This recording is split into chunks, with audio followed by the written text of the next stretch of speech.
so happy Pete's here.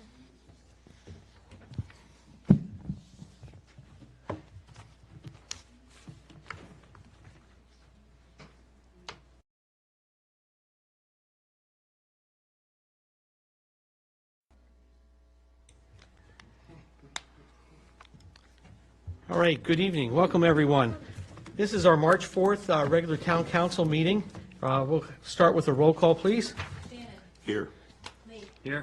Hanson. Here. Lee. Here. Edwards. Here. Cavazos. Here. Day. Great. First item here is our Pledge of Allegiance. We have Boy Scout Troop 91, that we have 6 young men with also including a Boy Scout for the day. We have Alexandria, Daniel, William, Peter, and Nace that's going to be doing our pledge. Like to come up? Yeah.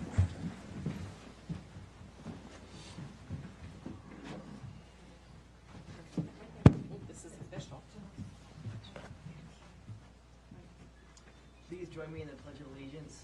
I pledge allegiance To the flag of the United States of America and to the republic for which it stands, one nation, under God, indivisible, with liberty and justice for all. to Thank you.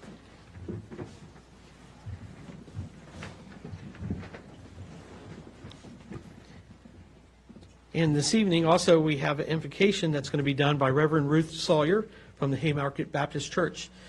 Welcome, and might just tell us a little bit about the church and how things going there, and then feel free to lead us into prayer. Very good. Haymarket Baptist Church is the only traditional Baptist church in this area. We're located right down the street, on this same side of the street. This year is our 125th anniversary. We've been around a long, long time. Many generational families have lived here that are very affluent in Haymarket. And probably at one point or another, most of you have set foot in our church, which we are very, very grateful for. Before I pray tonight, I'd like to ask, are there any prayer requests?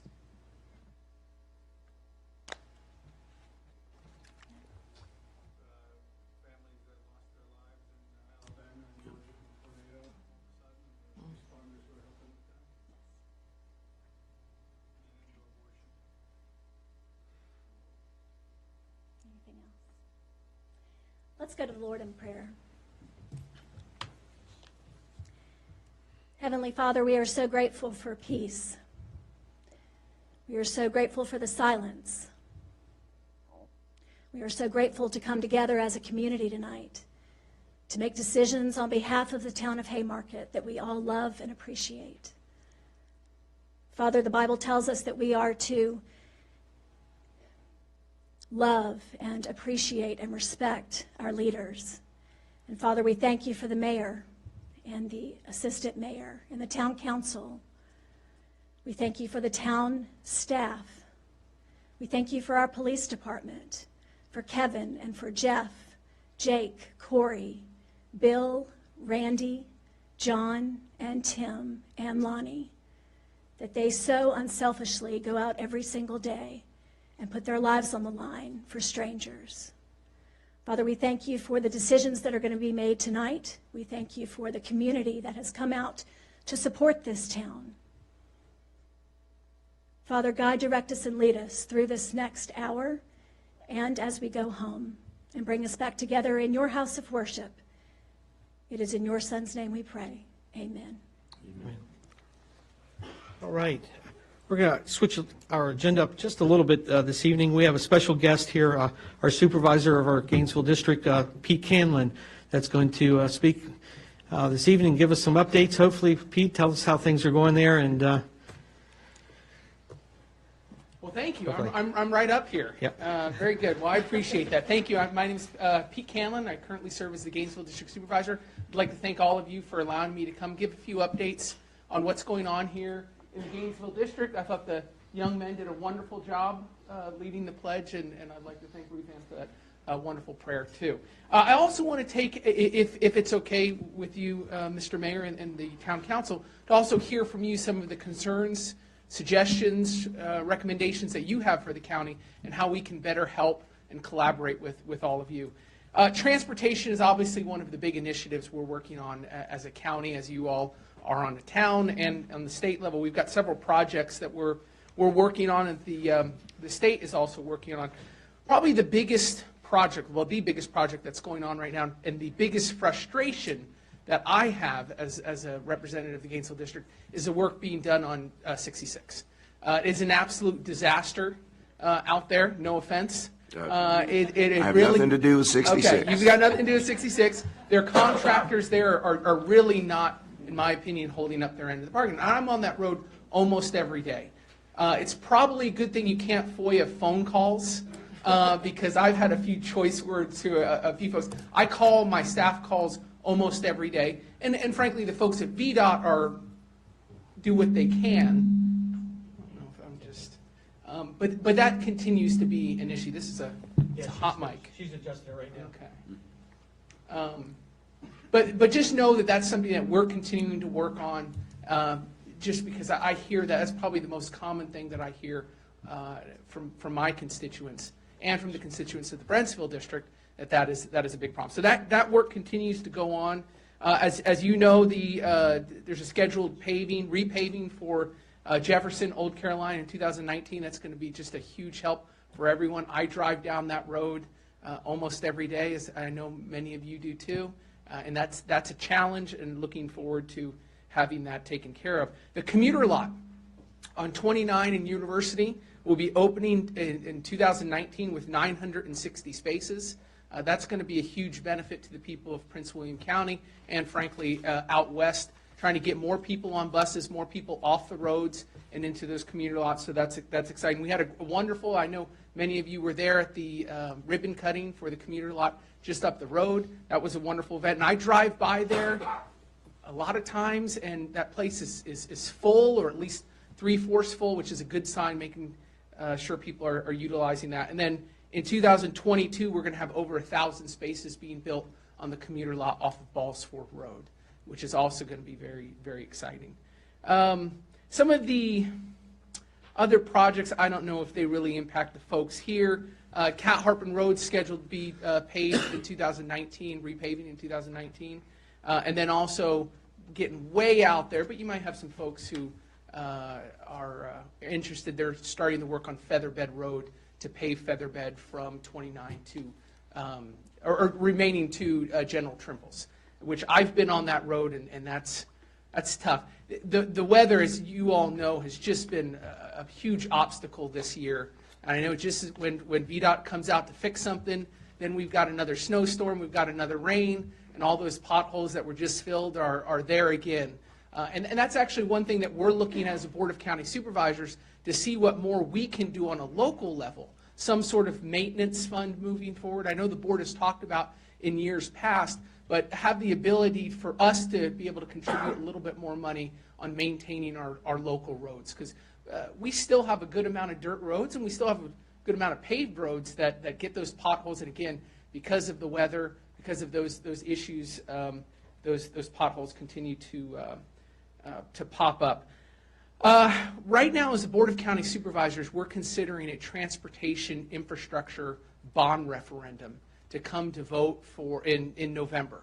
Now, part of that is a significant amount of money being put towards transportation. So county staff has worked with the Board of County Supervisors, worked with VDOT to understand what are those projects that we could possibly add to that bond referendum. We're looking at total about $1 billion worth of different infrastructure projects. Now, the ones that we're considering from the Gainesville District, I've sent out questionnaires. I've asked folks at town halls, what are the things that you're most interested in? While the list is very extensive, there are certain projects that people tend to support. And one of them is to put in the overpass off of 15 going out to going south. That's not so much the folks of the Gainesville District, even though that's something that we've heard, especially from the folks of the Brentsville District, but we get a few folks from the Gainesville who'd like to have that done. One of the other projects that we're right now considering for that transportation bond referendum is to expand 55 from the overpass over 29 to 4 lanes down to either before or after the elementary school. As many of you know, that backs up pretty severely in the afternoon. With that would go improvements to the Cat Harpin 55 intersection, putting in either a right turn lane or a left turn lane. I'm not exactly sure which one would go in there, but also putting in sidewalks. I drive around this district a lot, and that's one of the I think the more dangerous areas is we have folks walking along that Cat Harpin stretch, because we have beautiful sidewalks leading up to 66 and then over the overpass, but getting from that overpass to where the sidewalk begins by the old church is a struggle. And we got kids who work out in Gateway and adults, and you see them walking or riding bikes, and it really is, in my opinion, an unsafe situation. So we're looking for ways to improve that. That's one of the projects we're looking at. We're also looking at potentially adding a project of doing a roundabout at Cat Harpin and Sudley. We're also looking at potentially doing a roundabout at Sanders, Pageland, and Sudley. So these are just kind of hot points throughout the district that we want to try to look at. Now, with these transportation bond referendums, you've got 7 magisterial districts. And so it's a lot of horse trading. It's a lot of bare-knuckle brawling to see which one of those projects actually get added to it. And the list is not closed off, so we can still add other projects. But right now we're trying to figure out, okay, which magisterial districts are going to get what projects. We know here in Prince William County we have to invest a good amount of money on 28. Over the last 10 years, we've invested a good amount of money on Route 1 and improving that area, and now we want to shift some focus over to 28. We see that as a major economic corridor and a huge bottleneck for people all over Prince William County trying to get up to Fairfax. So I'd be interested if you all wanted to provide me any sort of recommendations that you have. I'm definitely open to hearing your suggestions. As many of you know, we received funding for the Balls Ford 234 realignment and divergent diamond interchange.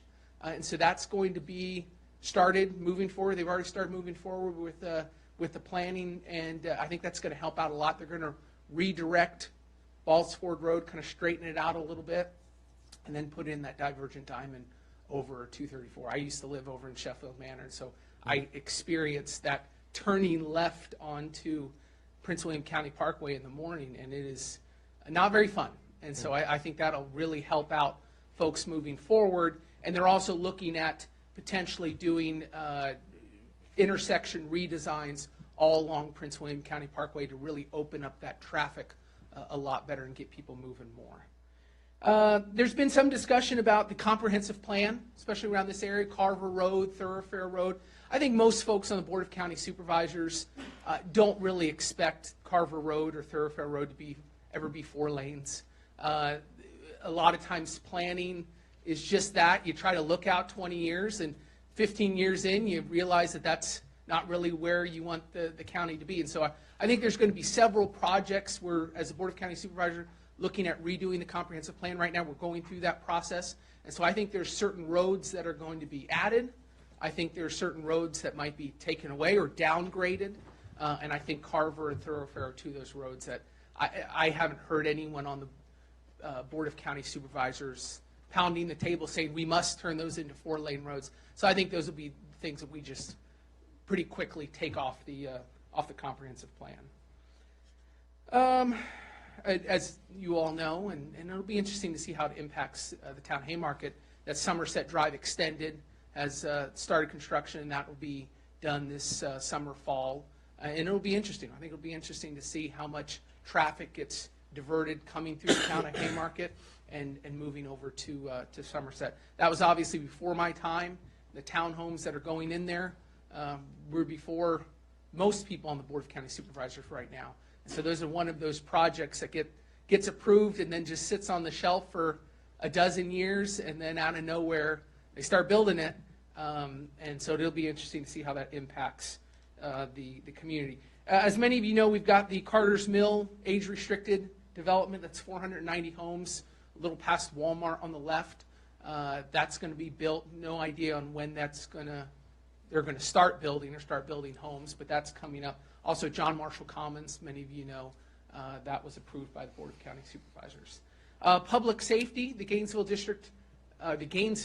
Fire Station expansion was completed. We'll hold some little event there, kind of mark the official completion, but that facility looks nice. And then also they're starting the construction of the Balls Ford Road Fire Station, which is going to be located near where the commuter lot will be and across, basically in the same area as the shooting range across the street, Balls Ford Road from the shooting range.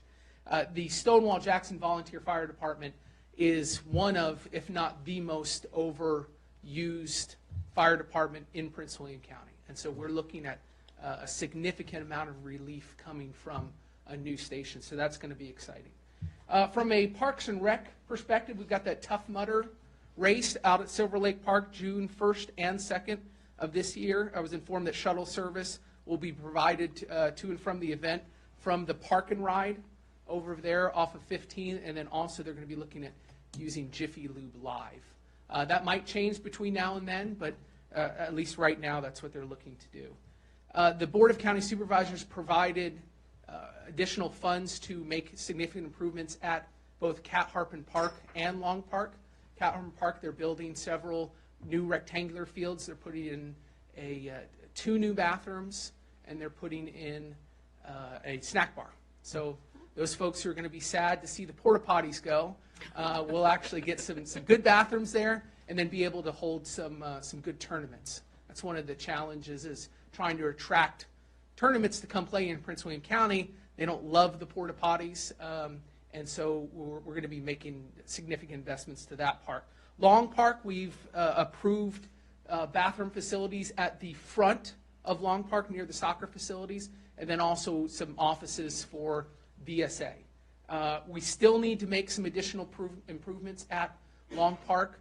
For example, we need to work on that entrance and then getting back to the fields. One of the ideas that we're right now looking at and trying to figure out funding for is maybe putting in some sort of roundabout when you get into the park to help disperse the traffic a little bit more. But that's been a tough area since I moved out here in 2001. That's been tough, and taking our kids back there for soccer and baseball. And so hopefully we'll make some improvements and make it a little bit more safe back there for folks.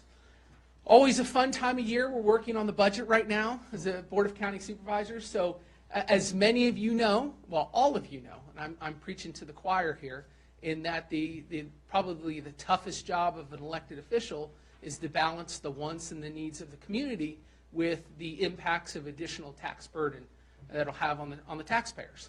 And it's no, as it is with the town of Haymarket, it's the same with Prince William County, trying to understand what we need as a community, but also understand that taxes impact people's lives. Right now, the county executive handed off the budget.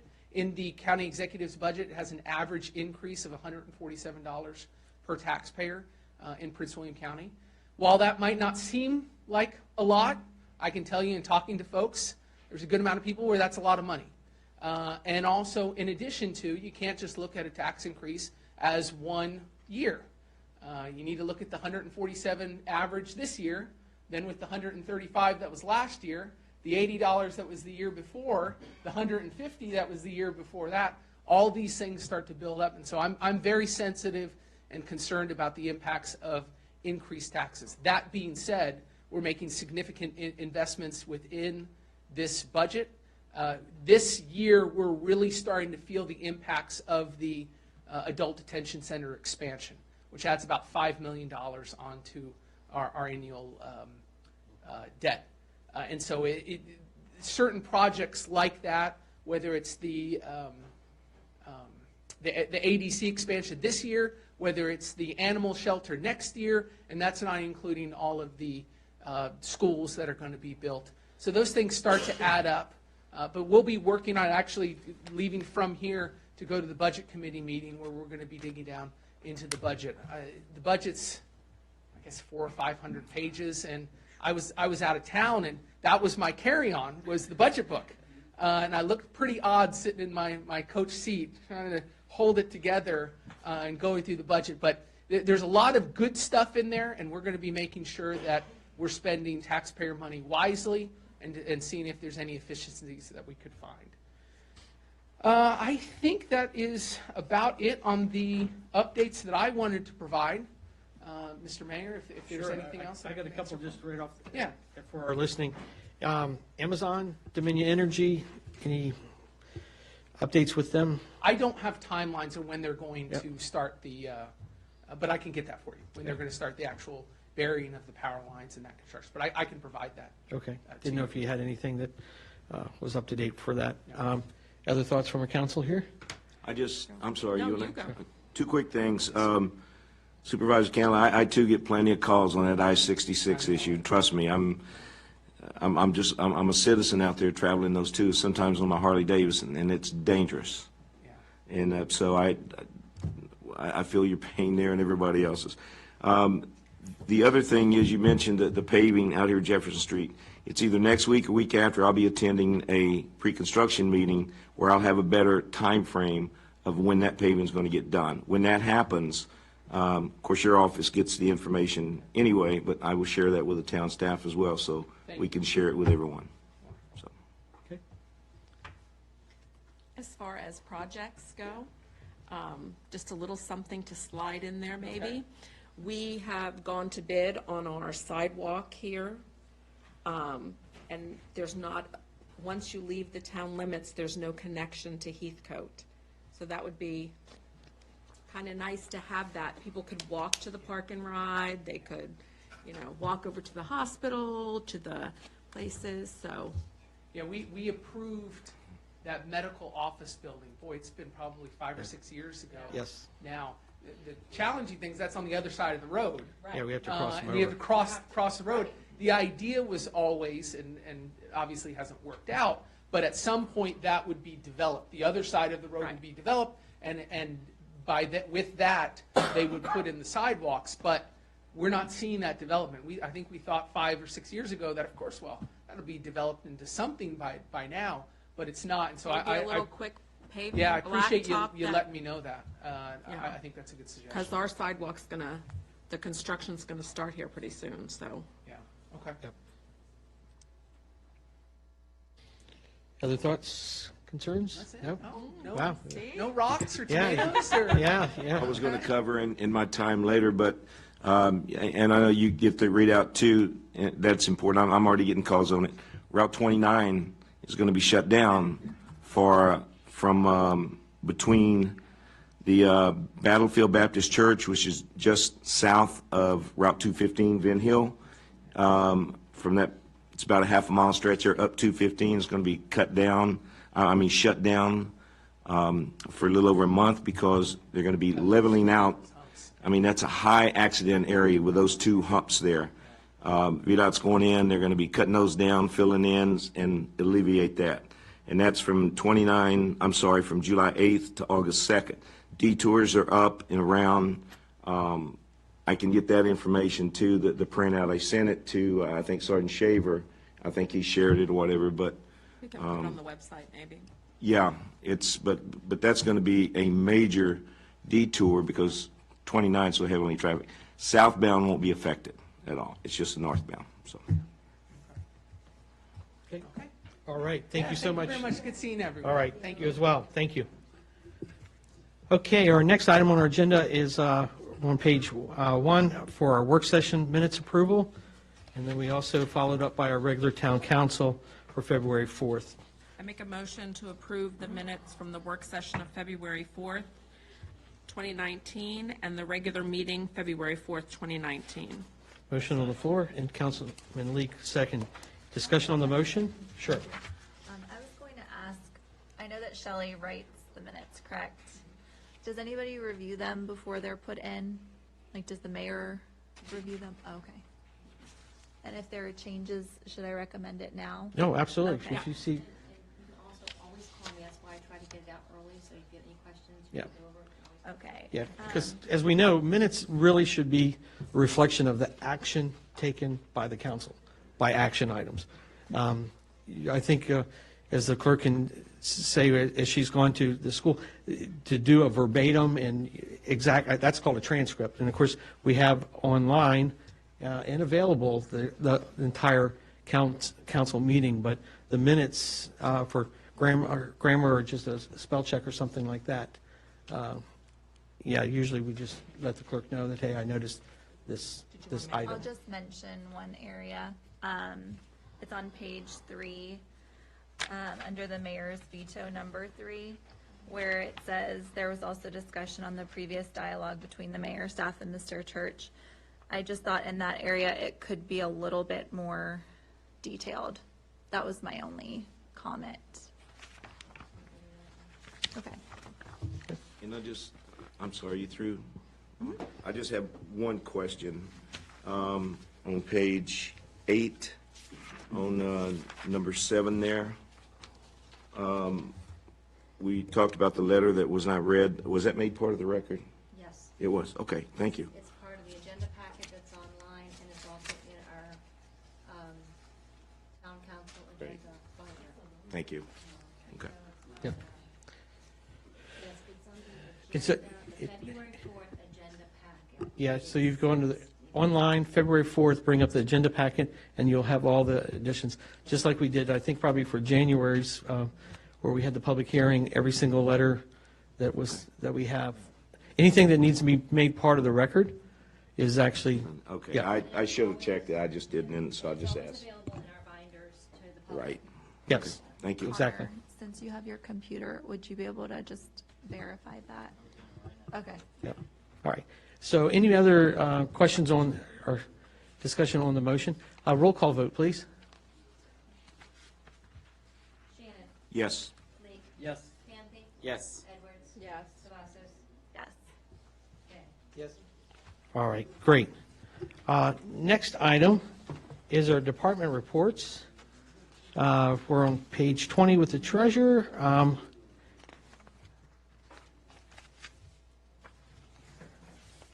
Our Good evening, Mayor and staff and council. I'm going to start off, we had a busy and exciting February. I'm just going to highlight some of the things that went on during the month. As you can see, we have painted the council chambers, the offices and the Can we hallways. check and make sure Mike's, Is it Doesn't seem like it's. yeah, on? yep. Not bad. Now, maybe we can take the one off the stand? Can you hear me now? Yes, All there you right. go. We did temporarily take down the mission statement and vision statement along with our core values. We added on to the core values during our council retreat and adopted them as a council. And so I'm working with a local printer, and she's redesigning it, and they'll be back up on the wall hopefully by our next meeting. I met with Premier, and we're going to re-gravel the back parking lot and fill in some of the potholes that have occurred since the storms and the snow plows. Our first town calendar is going out, and actually it went out a couple weeks ago, and it has all the town events and town meetings, along with photographs of historic structures and events in Haymarket. Our admin assistant is working on the quarterly spring newsletter that should be going out mid-March. Town Hall received 2 thank you notes from area charities for the town's assistance with their food and clothing drive over the holidays. In planning and zoning, the planning director is working with the planning commission on the CIP, the draft CIP, as well as various applicants on zoning requirements for site plan submission. She's also working with Councilwoman Cavazos on the gateway signs and funding. Treasurer, he's working on the draft budget, and he has prepared and mailed out the renewal applications for business licenses, which are due April 30th. And we have our workforce still working down at the park on the Harover House. It's coming along nicely. Staff is here. If any questions? I know that our town treasurer, Roberto Gonzalez, wanted to say a few words about the town audit. Good evening, council. I just wanted to make sure that last Tuesday we received the final draft budget, the digital version of the draft budget. wanted to make sure that. Yep, you just have to put it a little closer. Okay. Wanted to make sure that you guys all received that.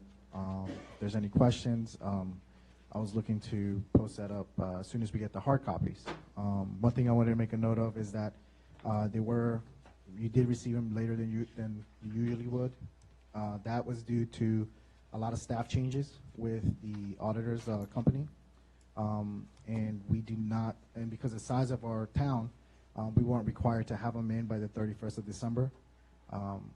With that being said, I know that Michael and I have discussed it, and we're hoping to avoid that delay this coming year. Yeah, I just wanted to explain that before anyone had questions. Okay. All right, questions for our staff? All good? All right, thank you all very much. Next up is our police report. On Good page evening. How are you 32 of guys? our packet. Good evening, Chief.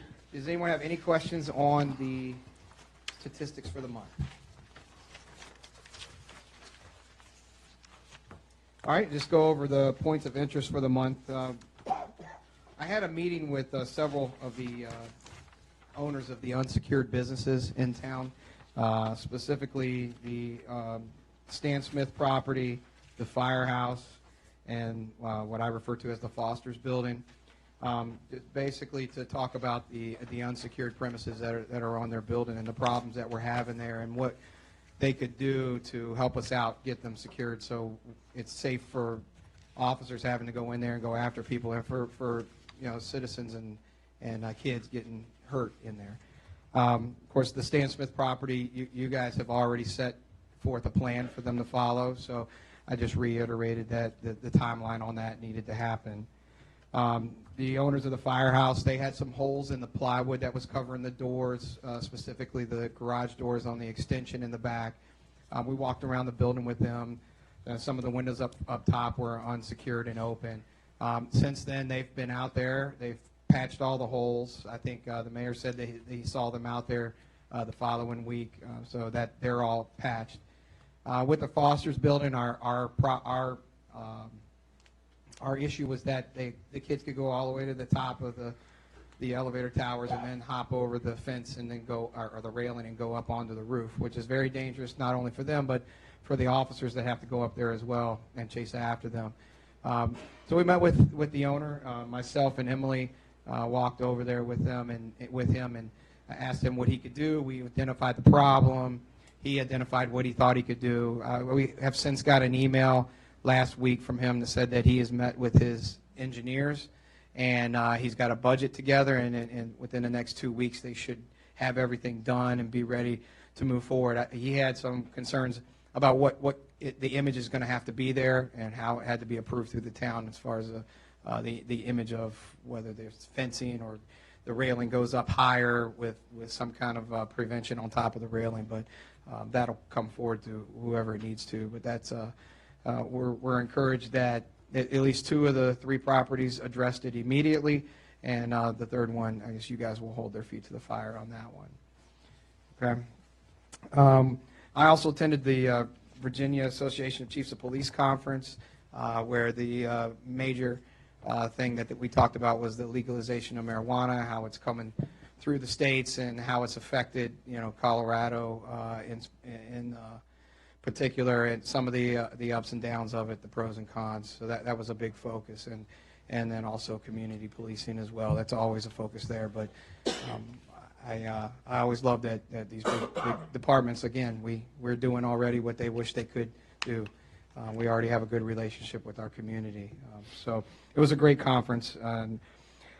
We did a women's self-defense class last Monday night. We, again, had 40 participants. It was a packed, sold-out class, sold out within a week's time.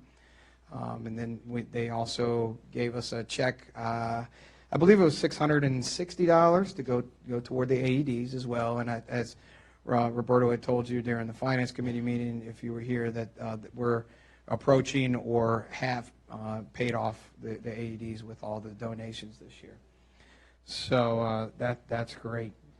We also had an organization called The Big Give come in this past month and donate $900 to the cause of the AEDs as well. So those donations will be turned over as well and go to the worthy cause of paying off the AEDs and making sure that our first responders have the equipment they need to help our citizens out when they're in crisis. I want to go over an attorney letter that was sent to me by a defense attorney. It's an attaboy to Officer Gregory, and I felt like it was appropriate to read it to all you guys. Dear Chief Lands, I recently completed representation of a young man who had been arrested by Officer John Gregory. I want to commend the professional way in which Officer Gregory conducted himself. We hear so much about matters going wrong when young black men are arrested by white officers. This was just the opposite. Officer Gregory was courteous and respectful to my client. You can be proud to have officers like Officer Gregory on your force. It's rare to have a defense attorney take the time to write you a letter in reference to one of your We're officers. getting a shaking of the head from our Right. attorney. That's correct. Right. So I just wanted to read that to you. He's also up for an award. If you guys would like to come, he's getting a Life-Saving Valor Award from the Prince William Chamber of Commerce on the 19th at 2 o'clock at the Chamber of Commerce building in Manassas. We'll be there to represent him, and if any of you guys would like to come, I can put that out in an email to you guys. 2 o'clock.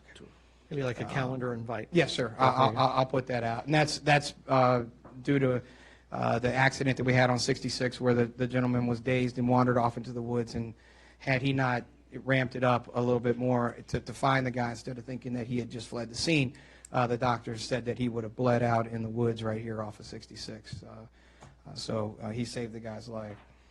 And then the last thing I want to bring up is a new initiative that I have come up with that I've been meeting with business owners in the town. I'm calling it the Haymarket Cares campaign, where I'm the PD is going to partner with businesses in the town to do something to benefit citizens in the town through the police department. I'm meeting with several businesses. I'm happy to announce the first one, which is we're going to partner with Piedmont Tire and Auto, where they're going to give us an amount of money, but in $25 vouchers, and every time that we pull over a vehicle that has a broken out tail light or a headlight that's just the bulb, instead of issuing them a summons at the officer's discretion, then we'll give them the voucher, and they'll be able to go to Piedmont Tire and Auto and have it fixed for free. And if it's a bigger issue, then they'll have that $25 credited to their account, and they'll have it fixed. So it's just something that we can do to help out people who are struggling, who just have a tail light out,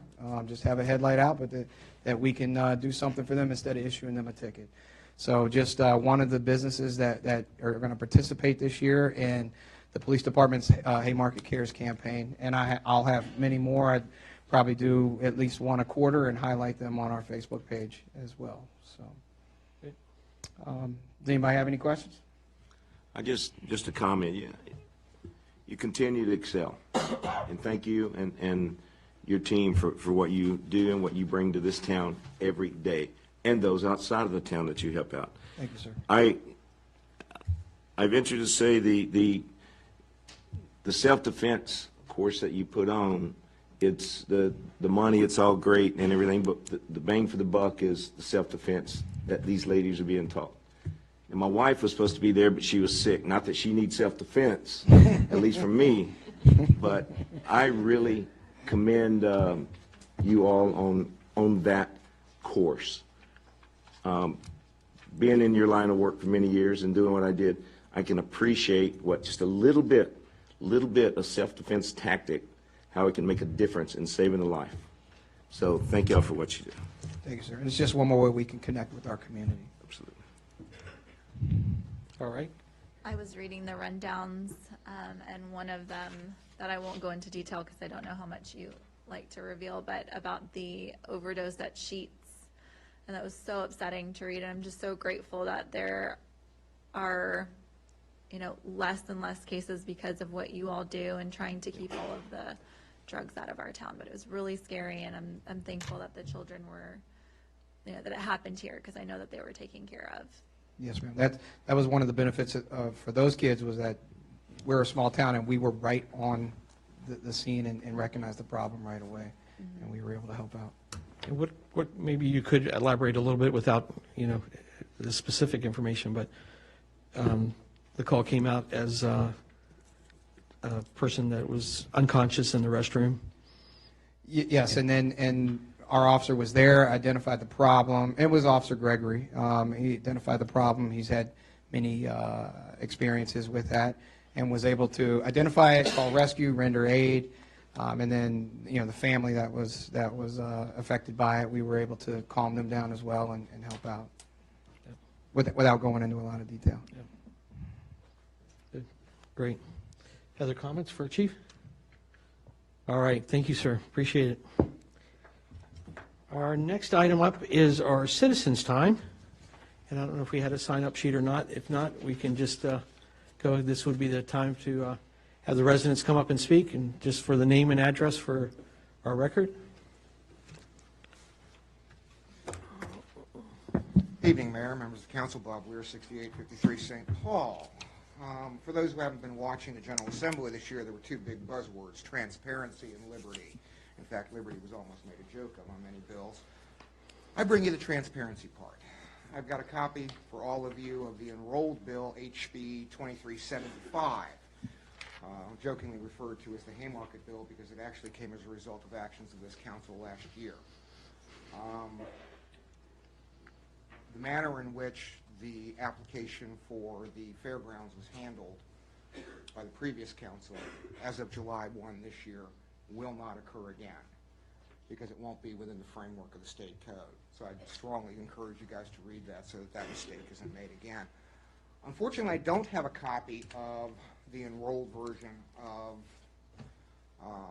Senator Surville's bill on FOIA, but it's one that I think you guys should take a real close look at. I will forward the actual finished or final copy as it came out of the conference committee. It's not available online yet unless you piece it together.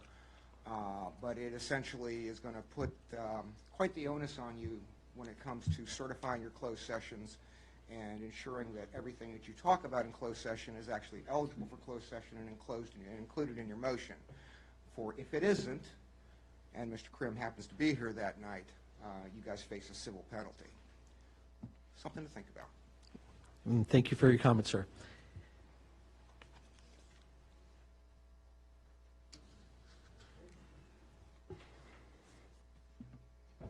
Good evening, council and staff. Joseph Passanello, 6895 Track Court. Quickly want to say, Shelley, great job this evening in your presentation. Chief, I think that's a great initiative. I hope you all got my email. I'm not going to go into it tonight, but I will say in what I heard here earlier, the minutes you voted on are not the same minutes that are in the minutes packet. So what you voted on was an abridged version, so I just want to be clear about that. Now, tonight I'm here to speak on behalf of Jim and Maureen Carroll. And I'm going to read a letter to the editor, if I put my glasses on, published in the Prince William Times, February 14th, 2019. And it goes, many famous Americans have spoken eloquently about the critical need for freedom of speech. Virginian James Madison stated, I believe there are more instances of the abridgment of the freedom of the people by gradual and silent encroachments of those in power than by violent and sudden usurpations. Now, more than 100 years later, President Harry Truman warned, once a government is committed to the principle of silencing the voice of opposition, it has only one way to go, and that is down the path of increasingly repressive measures until it becomes a source of terror to all its citizens and creates a country where everyone lives in fear. Those are pretty bold words. In Jim and Maureen's words, it is more than ironic that Haymarket's leaders, a town which prides itself on being everyone's hometown, would silence an opinion it disagrees with. It is doubly ironic and unacceptable that the opinion expressed was one that criticized a holiday celebrating two men who fought to keep fellow men enslaved and voiceless. The following is the email that the mayor and town council members, with the exception of the courageous Bon Cavazos, wanted to keep silent. It began with a polite request to read the following letter aloud into the minutes. Quote, "We recently spent our 9th January as citizens of Haymarket and Virginia. This is the year that the holiday dedicated to Lee and Jackson was brought to our consciousness. At a time when most thinking individuals would rather let this day slink into the oblivion which it deserves, the town of Haymarket decided to honor the memory of these two people by shutting down the government and letting the taxpayers pick up the bill. We understand Haymarket was one of only 2 towns in Prince William County to celebrate this day. Perhaps the events of Charlottetown have slipped from your memory in your decision to highlight the evil which was perpetrated upon a race of people. This evil was the same racism which tore this country apart in a great civil war. This is the same indefensible evil which these 2 soldiers, however honorable, defended. We believe that men and women who serve in our military swear an oath to uphold and defend our country and our Constitution. No one who violates their oath, nor those who violated that oath in our past, should be celebrated or commemorated in Haymarket. If you need a holiday, find people who fought against slavery or those who work for peace." End quote. Now, Jim and Maureen go on in their editorial to say, Mayor Leake, Vice Mayor Edwards, Councilman Shannon, Councilman Panthy, Councilman Leake, and Councilman Day agreed to prohibit the email from being read out loud, while permitting all other emails to be read. The mayor and council valued their personal biases above the Constitution's First Amendment free expression and censored our expression.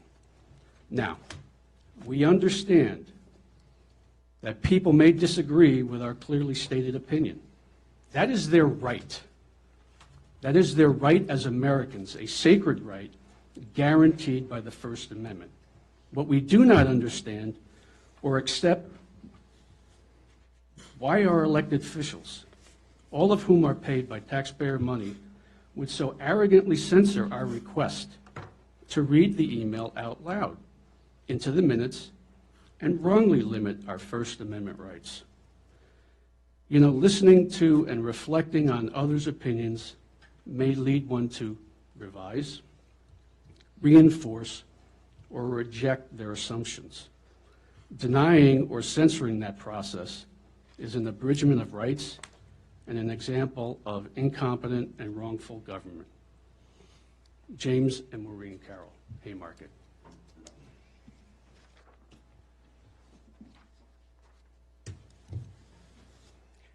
I just want to say one more thing, and I think this letter and letter to the editor speaks for itself. But something I also think that's very important is I heard that Jerry Shiro has resigned from the town. And That's incorrect, just to let you know, sir. But go ahead. Okay, thank you very much for that, but I got an email from him today after I sent you all my comments, and he told me that he resigned from the town. I think it's critical and crucial going forward. You only have another 17 months to find yourself a town manager. I think it's imperative for the future of this town. Thank you very much. And thank you for your comments, sir. Anybody else would like to speak during citizens' time? All right. Also, just for the record, Shelley, if you can make sure that 2 emails that came in on March 2nd and the March 4th email, Colin Robinson, and also from Mr. Passanello, that be entered into the record. Okay? All right, our next item is our playground proposal. We're on page 33 of our action item agenda.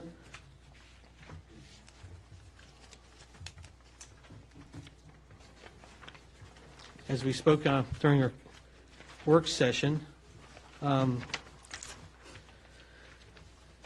think the planner is looking for some directive and possibly a draft motion to push this forward here. Mayor, council, Sure. Yeah, I'll go ahead first, and then you can tap on me. So, within our zoning ordinance, Article 17, Article 18, which is our landscaping as well as our infrastructure sections of our design guidelines, which are utilized during a site plan phase or a street enhancement project phase, that go along with what the planning commission is out to oversee. I don't think it needs to go to the ARB for review, because within the ARB guidelines, there's nothing under our Washington Street streetscape project that states that they need to oversee the trees. I think it's just an extra step that. Another playground. Oh, I thought we were talking about Playground. Myrtle. I was like, what? Okay, Are you apologies. on cold medicine? Yeah. I was just going to say, Yeah. Mayor and council, another idea for the playground proposal is I can circle back to the current person I'm working with now for a proposal, as well as the other one I got that said they could only do 60,000 plus, and see if there's an option for half of a purchase in June and half in July, so we get everything we want at the same time. It can all be completed, say, August construction time frame, but then that way we're splitting our cost over 2 fiscal years, so. Well, That's a good idea. it is a good idea, but I don't think paying more for the playground I don't is think what we we're were paying looking. more, though. No, but she was saying she's going to go back to the company that was a higher bid, just so we have 2 bids. Well, but no, they said that they couldn't work with us unless we reached that amount. But now if we're adding the swing, we Okay. might be closer to that amount. No, what they stated is what we have in option 1 and 2 in your packet, they say they can't do that for any less than 60. Whereas we have this company here in front of us who's saying, no, we can do that for under 40. So I can get 2 more bids again, or if you want to give me direction to just stick with this one company, then I will go through and get the third-party swing put into our proposal, as well as expanding the square footage, the fence cost, and then see if we can add in a couple other little accessible inclusive pieces of equipment. So is that agreeable? Let's see if we can get a direction from council. Sure. Yeah, I mean, Okay. when we're talking about making sure that we're having those ADA accessible equipment adding in there, we're up in that roughly 55K range. Obviously, there's a wide spectrum without actually having a finalized bid, but with having just rough estimates thrown around out there. So I don't think it hurts to go to this other company and say, hey, look, this is what we're looking at. What is your number? Getting a bid does not hurt. All it does is allows us to have another bid to look at in that aspect when we're going through the decision process of awarding such. So in my opinion, I don't think that there's any harm in going about. Yeah, it's going to take some manpower, lady power to go ahead and send that, but having more than one proposal in front of us, I think, is always a good thing. But if places continue to decline, then we're just going to Then we just continue. just go with what we have. I feel comfortable a lot pushing forward with what we discussed at our work session, which was moving forward with the plan with the handicap accessible swing, and then trying to get a fencing company to sponsor the fence. I don't think there's anything wrong with talking to the other company, but once you already, if they say it's going to be more than what the other one is, I think we should just go with the one that we're discussing tonight and not have to come back. Because I'm sure you could probably find out in the next few days if it's well beyond that, then obviously it's not something that we would probably want to move forward with anyway. I don't want to have to make them wait to move forward with it again. Councilman Panthy, I'm sorry, you. I just like to have, I don't think so we have to wait for it. I want to go with Plan A, what we discussed in the work session. Councilman Day? In work session, comments seem to be good. This, which is, we're getting, the goal is to try to basically get a total budget for including the fence, the swings, the whole 9 yard, and see where that comes up, so we can divide it between the the two budgets, if once I'm So, understand. okay. on there. So on page 34, we have a draft motion that sounds like it might be able to be crafted in there to at least get this ball moving. I don't know, Councilman Cavasso, if you'd like to put that in there. Sure. May I just Sure. add one change? This was drafted previously and it says Hanover Park Playground. I think we've since determined that it's the Haymarket Community Park. So Correct, it that is. should be striked, and it's the Haymarket Community Park Playground. And so the not to exceed, of course, obviously, we're not going to spend more than what we have, but what is the number that we have in this current budget left that will be a not to exceed number? We budgeted 68,000 for the park. We have not spent more than, I believe, 9,000 so far. So we have at least, About 58. No. Yeah, 58. Yes, 58,000. okay. Right. In the memorandum to us, it states that the current proposals fall within the current Hanover Park budget, which is 63. So is it 63 or 68? It'd be 58 or I'm sorry. Well, correct, but what I'm We're- saying, Right. treasurer says 68. In our packet, it's saying 63. So there's a 5K delta Wait a there. minute. Councilman, the Haymarket budget line item is for many other things, just aside from just the playground, though. It's for the maintenance, because we also have to account now that we have the duty workforce doing work there. So there's the items that we're working on for the park. Yeah, but So I think that- the point he's asking is what was the total budget amount for 2018? For 2018 was 68,000 for the park. Perfect. Okay, all right. Realizing that there's about 9,000 we've already spent. So we have So, 59. yeah. Yeah, yeah. So maybe clarify, when this was written in January, we had 63 in the pot. We've spent down 5,000 based Understood. on the materials used for the workforce. Yeah, Gotcha. That makes sense. So, 58 remaining right now. Okay.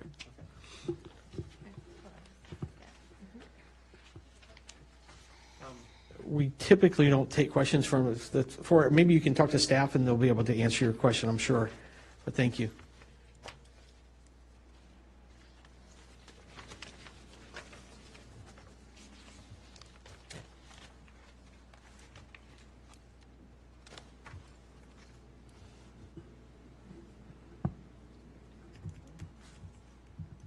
I'm just getting it ready.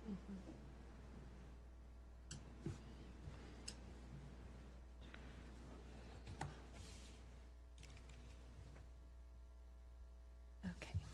I move the town council to appropriate funds for the Haymarket Community Park Playground, option 2, and also including the handicap accessible swing and the exterior fence for the playground, not to exceed $59,000, 58, 55. I'm just worried. Okay. That's up to Wait. you. You make what you I'm want. going to say Yeah. 59,000, 1,000? yes, Okay. dollars. Great. Let's get a second, then we can get discussion, and then we Second maybe, motion. there you go. For discussion, 59 versus 55? Or- The only reason I said not to go all the way to the limit is because we don't know if something's gonna happen up there that we need funding for. But, I mean, Well, contingency, I mean, where would, if we have, that doesn't leave us any contingency funding, Right. does it, if we do 58? Well, we're thinking that our rough number is gonna be 54, 39, 38 and change, which is in the proposal we already have, and then we're adding in the additional ADA accessible swing, which is gonna be somewhere between 10 to 15 for product and install. So go on the high side, 15 plus our 39, or 38 and change, we're up at 54. So Right. 54 to your 59, we have a 5K delta for a cushion. Even at that point, we don't have to spend it all, noting that we're not gonna end up doing the fence this physical year, that it's gonna be the next physical year that we're installing the fence and paying Unless for it's it. sponsored. Unless it's sponsored, of course, correct. But knowing that budget portion will be there. Okay, so any other discussion regarding the 59? Not asking for any kind of amendment? I'm just saying, you could make the argument the other way too. Okay. you know what the money's going to be. Okay. Any other discussion on the motion? Otherwise, we'll go roll call vote. All right. Shannon. No, Oh, I'm sorry. Councilman Leak, second. Second. Shannon? Yes. Blake? Yes. Cantley? Yes. Edwards? No. Cavazos? Yes. Day? Yes. Okay, all right. Motion carries. Our next item? As we spoke in our work session about the streetscape and the crepe myrtles, I think there might have been a consensus to send this over to the Planning Commission and to the ARB. I think Councilman Shannon, you had a good either directive or, if I remember correctly. I'm sorry, Mayor, I missed that. Yeah, I just remember that, I think you were the last one to speak about your thoughts on sending this over to get their different opinions for the crepe myrtles. We're allowing the exception, right, for Right. crepe myrtles. Right. Well, I mean, yeah, Not to review, I mean, ultimately, we will make the decision. I don't see any problem with having input. So I understand Councilman Lee as well, but. I mean, we have our zoning ordinance for a reason. The zoning ordinance, we state which items are allowed to be in there. Any type of waiver that would be made off of our zoning ordinance would be taken on by the planning commission at a site plan phase or a street enhancement phase. I think it's something that sits with the planning commission per our zoning ordinance. That's why we have Article 17 and 18, which are the landscaping and infrastructure articles for a consultant of a landscaping to go ahead and make a plan and submit it with the site plan for that exact purpose. Within our ARB guidelines, we don't have the types of trees listed even within our street or Washington Street Enhancement Project. It doesn't list trees within there. It does list trees within side streets of private roadways, private right-of-ways, one of the two. I don't know it off the top of my head. But I know it's not under our Washington Street Enhancement Project. So to send it to the ARB, in my opinion, is not necessary because that's what we have put our planning commission in charge of. That they look at these things during site plan phases and street enhancement projects. And since we already have given them the power within the zoning ordinance to do any sort of waivers that are necessary or add something to such, I think it falls under the purview of the planning commission. So, Martin, you weren't part of the work session, but the thought was that we have parts of the streetscape that have already been developed. For example, the development in front of Foster's that we actually, I think, went back to the owner, made him rip out all the existing landscaping to a tune of almost $40,000. He put in his landscaping that was required by the site plan, which were crepe myrtles. We have Haymarket Station that has in their site plan, and what they put in are crepe myrtles. Piedmont Tire and Auto redevelopment has crepe myrtles. So in the ordinance that was recently done, somehow or another crepe myrtles got excluded out of there. So how do we go about getting that, if that's the desire for the council, to put this back in either in a variance, or do we have to apply for ourselves, or? Yeah. Well, you could certainly do a zoning text amendment that you could initiate just by resolutions saying that you resolved that you refer this matter to the Planning Commission for a public hearing and recommendation on whether to add crepe myrtles to the list of approved trees. You could write that on a scrap of paper, and then we can just do that right now. I haven't looked at the ordinance in a while. I don't remember if it has language that says or other approved trees or similar trees or anything of that nature. If it does have that, then you wouldn't need to. Maybe Ms. Lockhart can help us out on that. But so that would be a quicker method, because then you don't have to, and cheaper because you don't have to advertise the public hearing and take it through a formal process. There's no such thing as a variance for a tree or a waiver unless there's something in the ordinance that says that other trees of similar characteristics can be approved by somebody, whether the planning commission or the zoning administrator. Like I say, I don't remember what it says.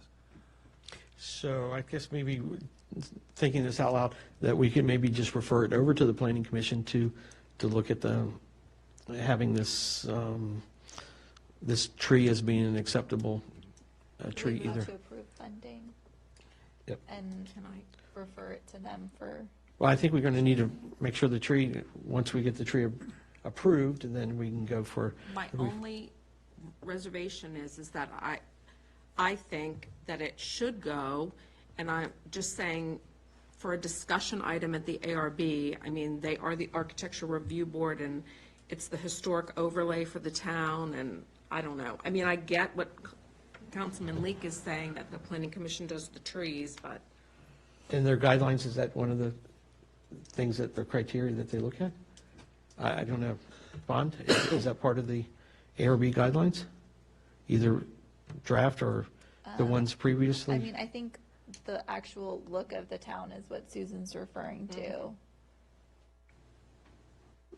So in the guidelines, there's probably. I don't have it in front of me. right Okay, this minute. all right. I mean, I understand that we probably don't have to, but just because something, you can do something without it doesn't mean you should. I feel like this is such a big thing for our town, and to make sure that everybody's on board. And I don't think it's something that they're necessarily going to object. It's just that No. Marchant asked that we refer it back to the ARB since it's a design choice for the town. Yeah. Maybe, I maybe think just we- as a courtesy, just to say, hey, what's your feedback, what's your opinion? I mean, And it that doesn't have doesn't to mean to carry say weight that we can't vote a necessarily. different way, but just get their feedback on it.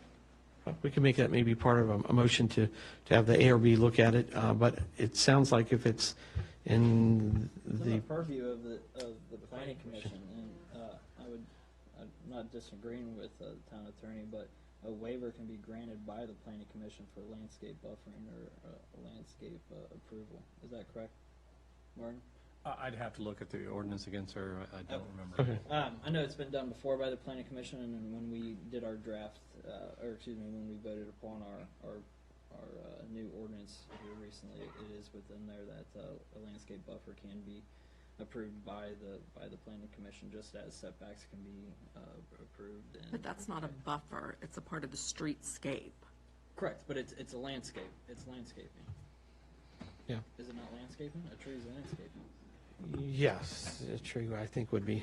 as It's further landscaping, defined. non-landscape buffer. Right. So, I'm sorry to be so confused, because I'm coming in Yeah, on the yeah, third Carl. reel of this movie. Yep. But is this in public right-of-way? It's in public right-of-way, so it's actually not even a zoning issue, except to the extent that the ARB could, if it's, since it's part of the historic district, could have some say on it. But in terms of what you all put in your own right-of-way, that's public property, it's not private property. It's actually VDOT right away. Well, VDOT maintains it. That's Maintain correct. the trees, but. No, we don't maintain the trees, Yeah. but VDOT can have say into what goes in there because it is the VDOT right away. Well, yeah, since they maintain it, if I you don't- put something in that it's not gonna conflicted be with an their issue, I can tell you, plans. but- Yeah, right. So here's a thought. Why don't we ask for Emily to send it to the ARB for their comments that we're considering this, and also send it to VDOT as well to get the comments back from VDOT. I mean, I don't think it would hurt. I think that we might be able to then decipher that as well, I even mean, though they it have might. meetings coming up. I'm sorry, Vice Mayor, go ahead. Well, they have meetings coming up. It'll be done by, 18th and the 20th, so we could probably bring it back to council for a final decision by April 1st. and then it'll be planting season. It's all going to be fine. We don't need to Yep. rush So through it. the town council is going to make the ultimate decision. Yes, I think that's, Planning commission's not going to make the decision. no, that we would receive We'll their make a have to their spend advice. money. recommendation, we'll make a recommendation to the council, but the council will have the ultimate decision. Yeah. So if the ARB and the planning commission don't agree, and VDOT don't agree, we're going to have the ultimate decision on what to do. Well, if VDOT doesn't agree, we ain't doing it. 'cause- I'm confident that Art Kloss, our permits manager, will not have issues with it. Yeah. Because of the type of tree. Where VDOT would look at it, speaking with my other hat, is the type of tree there. If it's a tree that's going to create surface roots, tear up the sidewalk, of which Haymarket maintains, or the curb itself, which we maintain, VDOT maintains, then they would have something to say about it. But I'm confident, I can't speak for Art, but I'm confident that it's not going to be a VDOT issue. Great, okay. So can we just All right. send it to them? Yeah, so we'll make that as a directive. You got, ARB, Planning Commission, and VDOT. yep, for comments to come back. And back on our agenda Yep. next month. And then for our two liaisons, you'll be able to give them the feedback of what the council's trying to do Yep. here. Absolutely. Great, okay. Moving along. We have item 3, our town council pay structure policies. We're on page 37 of our packet. And as mentioned in our work session, there was some, let's say gray areas, but just some clarification that needed to be brought out.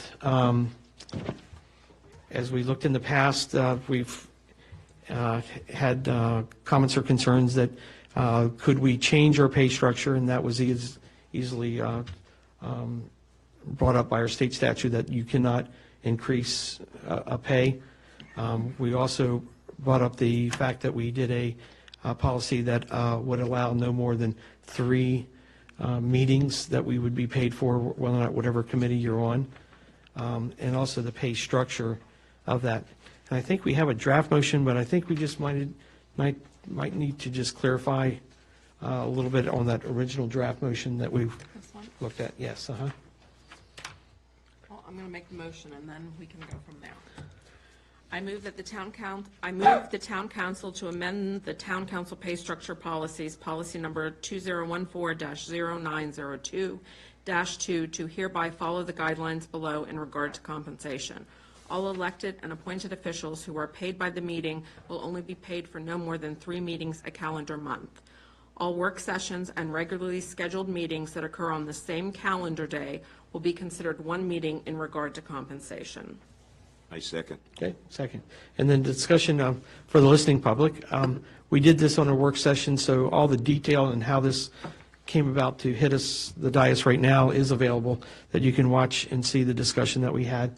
But I think it was good discussion, and I think we all came with the consensus of this is what we're trying to achieve here. So with that, any other further discussion on the motion? Roll call vote, please. Yes. Yes. Yes. Yes. Yes. Great. Okay. Next item, our Planning Commission update. We worked on the CIP, and on March 18th, we're going to be reviewing the final draft so that we can make a recommendation to come forward to the town council. Did I miss anything? Great. Okay. ARB. We did not have an ARB meeting, but we did have an ARB work session, and we worked on the welcome signs, the smaller post signs for our town.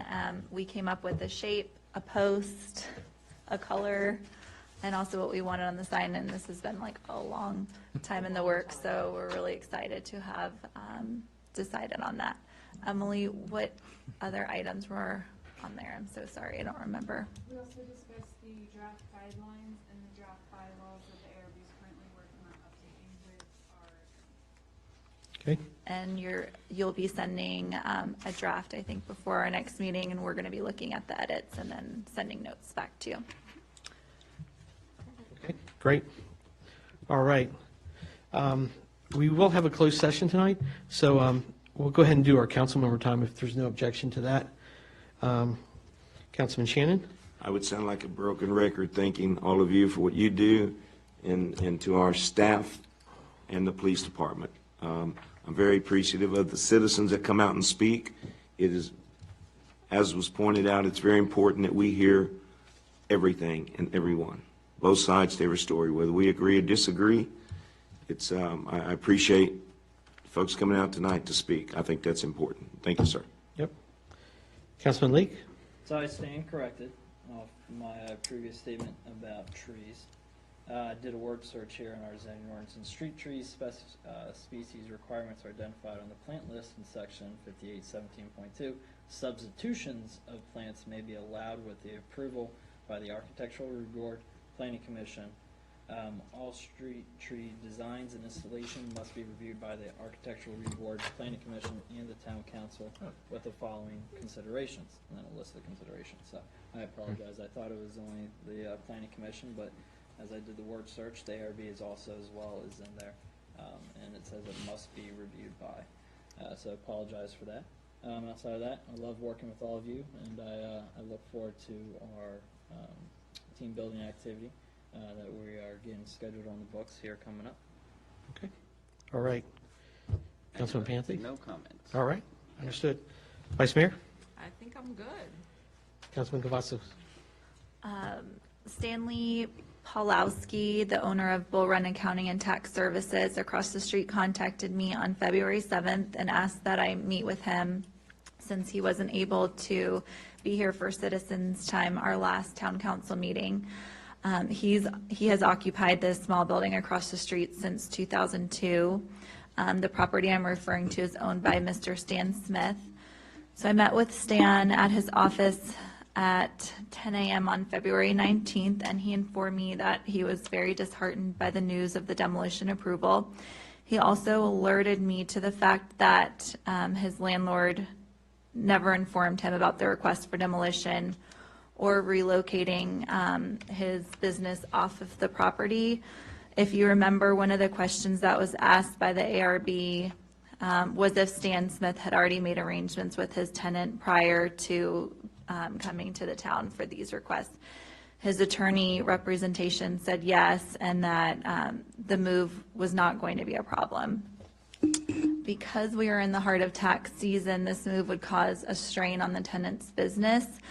And I do realize that this matter is between the landlord and the tenant. However, I wanted the council to be aware of the hardship that this would cause Mr. Stanley, and to consider any alternatives or exceptions related to this particular building going forward.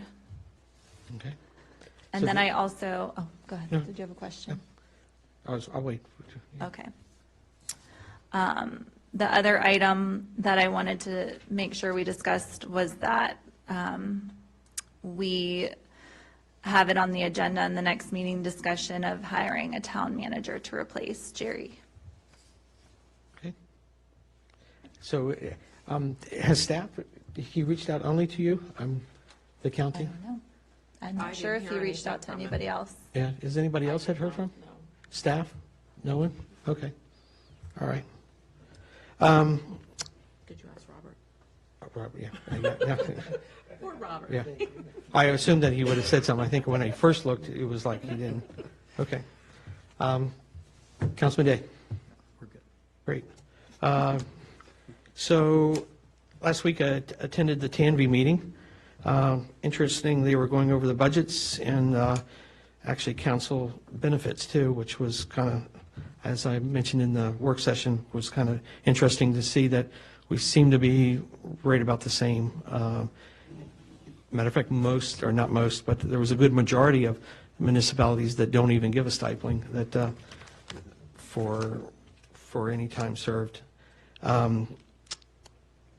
Also, I wanted to address too, as far as there's been some comments and stuff like that about reading public comments out loud. That in the brief research, I think it would be very hard to find a municipality in our area that actually reads citizens' comments out loud. Matter of fact, I had staff look at it. Shelley, maybe you can just give some wording that I know that you've talked to clerks and I have talked to some clerks in our area in Northern Virginia, and they told me they do not read them. They make them part of the minutes, they add them to the binder, the town council agenda binder, and make them part of the minutes for the public, but they don't read them. right. And speaking to the other mayors as well, this is something that's, I have yet to found one locality that would do that. And speaking to Martin about this subject too, that As you know, we allow citizens time. We allow pretty much anything to be said or commented on as the people have signed up and come up there. In the past, we have read public comments on public hearings when someone is not available for a public hearing and asked, but I would ask that I would continue the policy of not reading public comments, as other municipalities have felt the same way. And I think I have concern that if you do allow this, then how do you limit the actual speech, the words that are used? I'm not sure if you have any other thoughts on this. Yep. Yeah, so, as the chair, this is something that I'll continue to do, is that, for that, we will make them part of the minutes, but to actually take the time of the council and then to read these things out loud.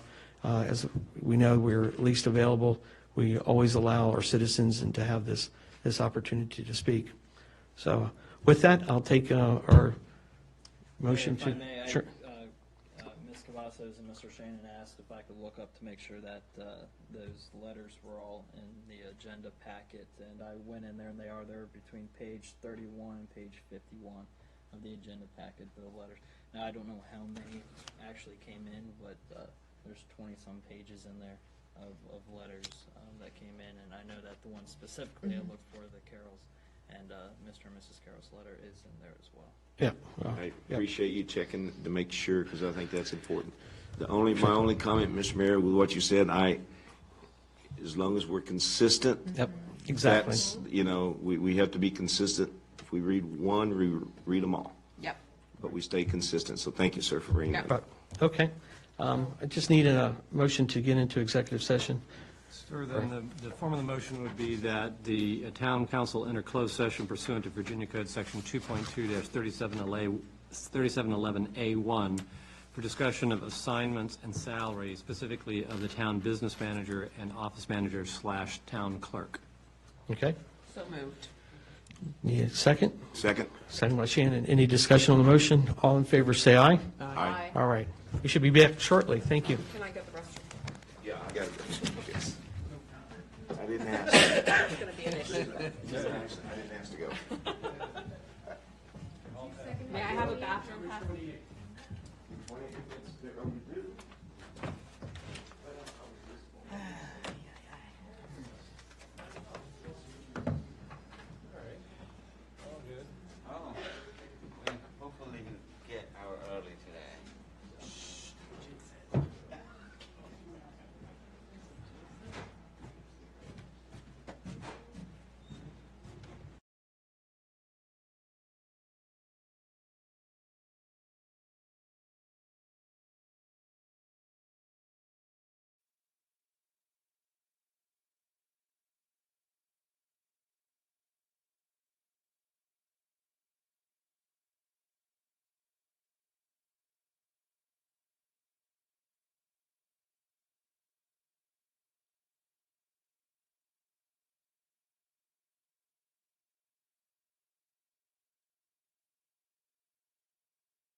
All right, we're going to go ahead and bring our meeting back to order, and if I could have the attorney bring us back into open session. The form of the motion would be to move that the council certify that in the closed session just concluded, nothing was discussed except the matter or matters, one, specifically identified in the motion to convene in closed session, and two, lawfully permitted to be discussed under the provisions of the Virginia Freedom of Information Act cited in that motion. So moved. Second. Roll call vote, please, or roll call. Yes. Leak, Yes. Anthony? Yes. Leak, Yes. Edwards? Yes. Cavazos? Yes. Day. Yes. All right. I think that does it, ladies and gentlemen. We have a couple things coming up. Of course, our budget work session this month. Date and time, could you remind us? Yep, March 25th. At 6. 6 p.m. Yep. We should have a draft out hopefully on Wednesday, maybe, for the council to all review. What I would ask is everybody to, maybe you can make it in a big form and actually have it sent out. Yeah, Mayor and Council, Vice Mayor, similar to last year, we have a 11 by 17 with a few notes on the side, on the right side. Like Mayor said, I'm hoping to get it by the end of this week, at the latest. Wednesday is what I'm shooting for, but we'll see. And just have you guys review it, and that's where hopefully you guys will give questions. And as Mayor says, Yeah, so during our meeting, it would be sort of, I think, that we were most effective at our previous budget ones where we have each individual come to the table with your idea. We have a basic plan to go forward, and it's going to be a give and take. So if we're looking to add money to something, it's got to come around somewhere. So, and then we will go around for each of those items and see if we get the support of the council. And by taking each one, we should go through this and not make it such a long ordeal. So we're gonna go line item by line item. Oh, So absolutely. You want the line item, the amount that we're deducting, and where we're getting up from the other side. Correct, or Adding, suggestion. Crediting Yeah. and debiting. Okay, Yeah. perfect. So that way, then we can see if that supports, if there's a majority consensus that support the change. And then with the change, then we make the revision and then come down and see what our bottom line is. So I think most municipalities, in talking to their budget at the TANV meeting, were looking at just no increases. Basically, they were taking the average small increase that the property values have gone up, and they're taking that money as their increase. And it was somewhere between 4% and 5% typically throughout all the localities that were represented there. Property But value increase over the years? yes, yes, as it came up, but I forget, there was one that hadn't changed their tax rate since 2012 or something crazy. I mean, they kept the same tax rate, but yeah, not to say that, but we'll look at ours and see where we go. Great. Okay. The motion, Motion to adjourn. there you go. Second by Councilman Leak. Discussion on motion, seeing none. All in favor, say aye. Aye. All right, thank you all. Thank you very much.